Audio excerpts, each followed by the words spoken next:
जंग के मैदान में इजरायल एक साथ कई मोर्चों पर लड़ रहा है। उस पर एक तरफ से हमास हमला कर रहा है तो दूसरी तरफ से लेबनान से हिजबुल्लाह छिटपुट हमले कर रहा है। और इन दोनों को जहां से ऑर्डर मिल रहा है, अब उसी को इजरायल ने अपनी रडार पर ले लिया है, क्योंकि ये ईरान ही है जो इजरायल के खिलाफ इस्लामिक वर्ल्ड को एकजुट कर रहा है। लेकिन अब इजरायल की धमकी ने हमास के सभी हमदर्दों की टेंशन बढ़ा दी है, क्योंकि उन्हें पता है कि इजरायल झुकने वाला नहीं है। वो जब जब युद्ध में उतरा है, जीत कर ही लौटा है।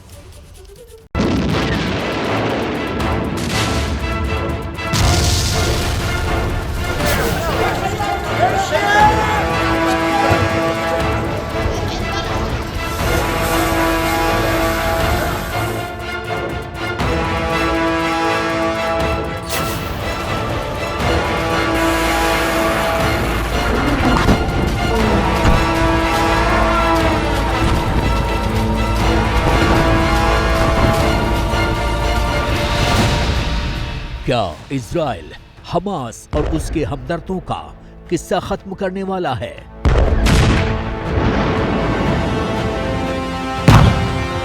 क्या 16 दिन से चली आ रही जंग का अंत होने वाला है?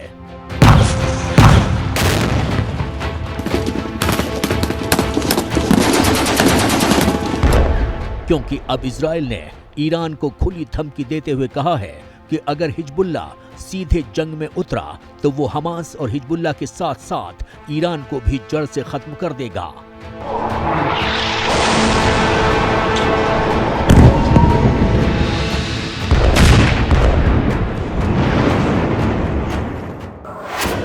हम सिर्फ उन मोर्चे पर जवाबी कार्रवाई नहीं करेंगे, बल्कि हम उसके सांपों के सर तक जाएंगे जो कि ईरान है। हमारे दुश्मनों को बेहद साफ चेतावनी है, वो देख लें कि गाजा में क्या हो रहा है। अगर उन्होंने हम पर हमले की कोशिश की तो उनके साथ भी ऐसा ही होगा। इजराइल के मंत्री की ईरान के लिए सांप की गर्दन काटने की धमकी यूं ही नहीं है। इजराइल का इरादा एकदम साफ है। अगर उत्तरी फ्रंट पर हिजबुल्लाह युद्ध में कूदता है तो ये मानेगा कि ईरान ही इसके पीछे है और ये युद्ध सीधा ईरान बनाम इजराइल का शुरू हो गया है। 16 दिन की लड़ाई में ये इजराइल की तरफ से आई अब तक की सबसे बड़ी धमकी है, क्योंकि अब तक इजराइल सिर्फ हमास और हिजबुल्लाह के हमलों का जवाब दे रहा था।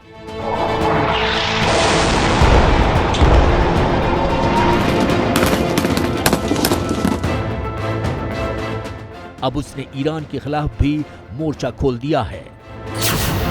दरअसल इजराइल को मालूम है कि अगर उसने ईरान को नहीं रोका तो उसका युद्ध जीतना मुश्किल हो जाएगा, क्योंकि ईरान ही वो देश है जो इजराइल की चौतरफा मुश्किलें बढ़ाने में लगा है।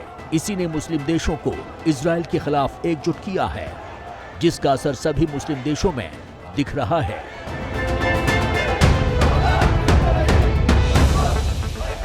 इस्लामी व मर्दम जहान इंतजार दारन हर चे सरीतर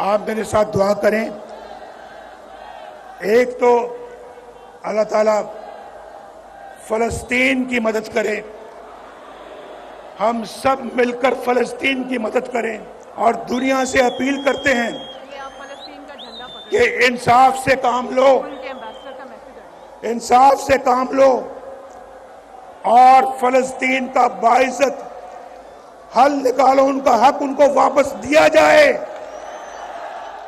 1948 से लेकर अब तक जितनी लड़ाई इजराइल की आसपास के मुल्कों के साथ रही है, 4-4, 5-5 मुल्कों ने इकट्ठे होकर, लेबनान, सीरिया, मिस्र, इन तमाम देशों ने, ईरान, इन तमाम देशों ने जब जब जो बन पाया वो सब कुछ किया, लेकिन बावजूद उसके अभी तक इजराइल का हाथ भारी लग रहा है, क्योंकि अमेरिका समेत पश्चिमी देशों का समर्थन उसको प्राप्त है। लेकिन गाजा पट्टी के हालात को लेकर चिंता हर तरफ है, पूरी दुनिया में है, विरोध प्रदर्शन सब जगह हो रहे हैं। साथ ही ईरान ने यह भी आह्वान किया है कि जिन भी देशों में इजराइल के राजदूत हैं या उनकी एम्बेसीज हैं, वहां पर उनको बर्खास्त किया जाए और मुस्लिम संगठनों से जुड़े और अरब वर्ल्ड से जुड़े हुए देश इसके लिए आगे आए, इजराइल का विरोध करें। लेकिन ईरान की इस अपील ने इस्लामिक वर्ल्ड को एकजुट कर दिया है।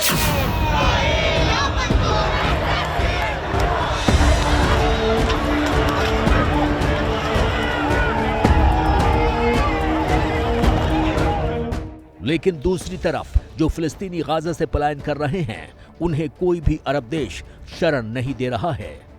अब सवाल यह है कि क्या ईरान और तमाम मुस्लिम देशों का फलस्तीनी प्रेम दिखावा है?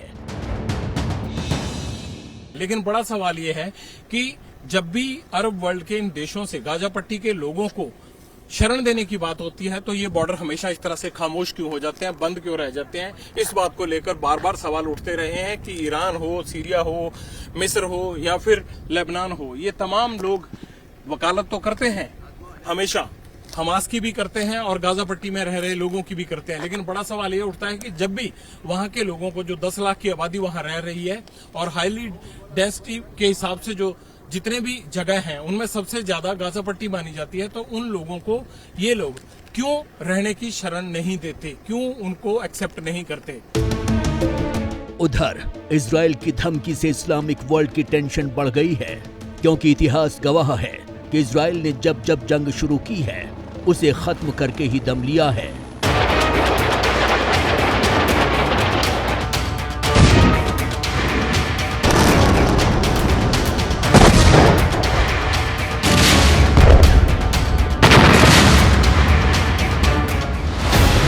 और अब इजराइल ने सीधे ईरान के खिलाफ मोर्चा खोल दिया है। חיזבאללה החליט להשתתף. אנחנו גובים ממנו מחירים כבדים. אני רואה את ההיערכות של האוגדה במערכי ההגנה ואת המוכנות. החובה שלכם זה לבצע את כל ההכנות, גם בהגנה וגם לכל דבר אחר שידרש. אנחנו במלחמת אין ברירה. זה לא משהו שאנחנו הזמנו. כפו עלינו מלחמה, אנחנו נתאחד, נתלכד, נפעל בכל מקום שנדרש וננצח במלחמה. अब सवाल यह है कि क्या ईरान इजराइल की धमकी को कबूल करेगा, क्योंकि अब तक ईरान ने जो भी किया है पर्दे के पीछे से किया है। फिर चाहे हमास के आतंकियों को हथियार देना हो या फिर उत्तर से हिजबुल्लाह को ऑर्डर देना, ऐसे में एक गलती इस लड़ाई को परमाणु युद्ध में बदल सकती है, क्योंकि ईरान के साथ कुछ ऐसे भी खिलाड़ी इस्लामिक वर्ल्ड से बाहर के हैं, लेकिन हमास के साथ कंधे से कंधा मिलाकर खड़े हैं, जिसमें सबसे बड़ा नाम रूस, चीन और नॉर्थ कोरिया का है, जिसमें नॉर्थ कोरिया का सन की तानाशाह किम जोंग उन तो परमाणु बम की धमकी भी दे चुका है। उधर अमेरिकी सूत्र दावा कर चुके हैं कि ईरान ने भी न्यूक्लियर बम बना लिया है और अब इन दावों में दम भी नजर आ रहा है, क्योंकि जिस तरह से ईरान इजराइल के खिलाफ मोर्चा खोले हुए है, उससे यही लगता है कि उसने खुद को एटमी ताकत बना लिया है।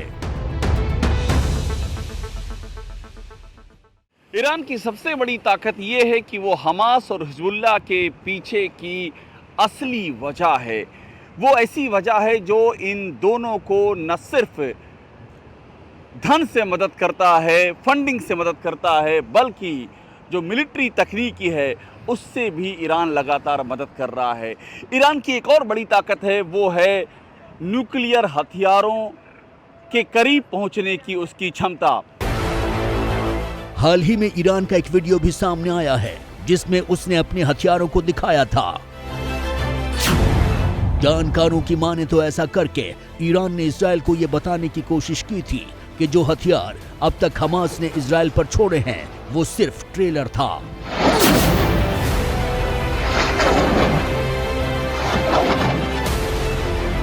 तो क्या मान लिया जाए कि बड़ी जंग भड़कने वाली है, क्योंकि अब इजराइल ने भी अपने दुश्मन को खत्म करने की आखिरी कसम खा ली है।